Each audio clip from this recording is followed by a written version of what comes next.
In 1912, 8 years before national suffrage, Oregon women won the right to vote. One woman, a pioneer mother and author, led the fight for 42 years and 6 Oregon elections.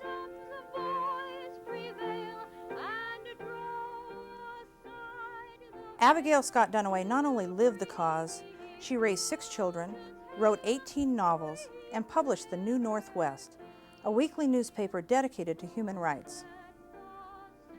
In the shadow of Mount Hood, she crusaded for equality, giving hundreds of speeches, traveling thousands of miles, and writing tirelessly. In 1870, Abigail began her activism after hearing tales of abuse from women customers in her millinery shop. She began her first Northwest campaign with the fiery and charismatic Susan B. Anthony. In 1884, she finally persuaded the Oregon legislature to put an equal suffrage amendment on the ballot. The vote met a crushing defeat. Abigail attributed the loss to the Women's Christian Temperance Union, which had campaigned ardently for suffrage, arousing the active opposition of the liquor industry. When suffrage was linked to temperance in Oregon was probably the biggest defeat that the suffrage movement had. People did not want women to come in and clean up corrupt politics. Corrupt politics was just fine, thank you. Corrupt politics put suffrage behind the scenes as the 19th century came to a close. By the dawn of the new century, Wyoming, Utah, Idaho, and Colorado had all given the vote to women. Oregon's victory seemed imminent. But Harvey Scott, Abigail's brother, proved to be another powerful rival. As editor of the influential Portland Oregonian, he ran a major editorial campaign against suffrage right before the election. His betrayal of his sister resulted in women losing by a slim 2,000 votes. Everybody from New York and the East Coast was looking at Oregon and Washington and California to do something. This is prior to the 1920 National Constitutional Amendment.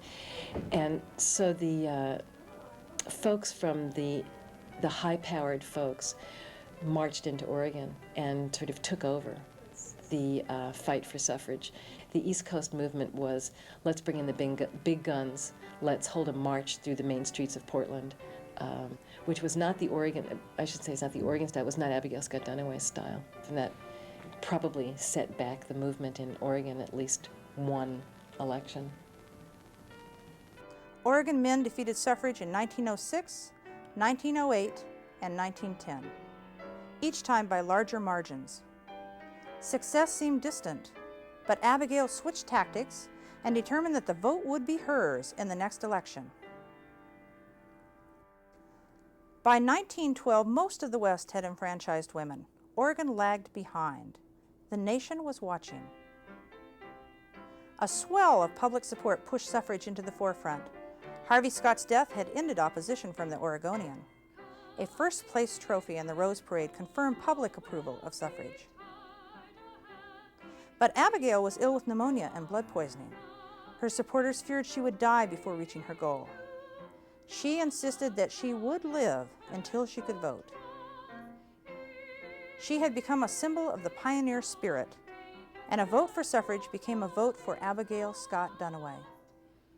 I think Abigail Scott Duniway's most powerful argument was her Western argument, the argument that the woman who's sitting next to you is the woman who came across the Oregon Trail with you, who maybe bore a child when she was going across the Oregon Trail, who helped clear the land, who's out there working the land with you, or building your business or whatever, and is very much an equal partner and deserves, therefore, an equal say in the laws that govern her.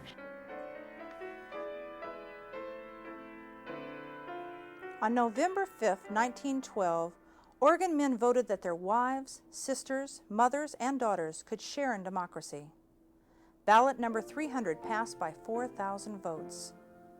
At the request of Governor Oswald West, Abigail Scott Duniway wrote out the state equal suffrage proclamation by hand. After waiting 42 years, Abigail cast her first vote. It was not an end.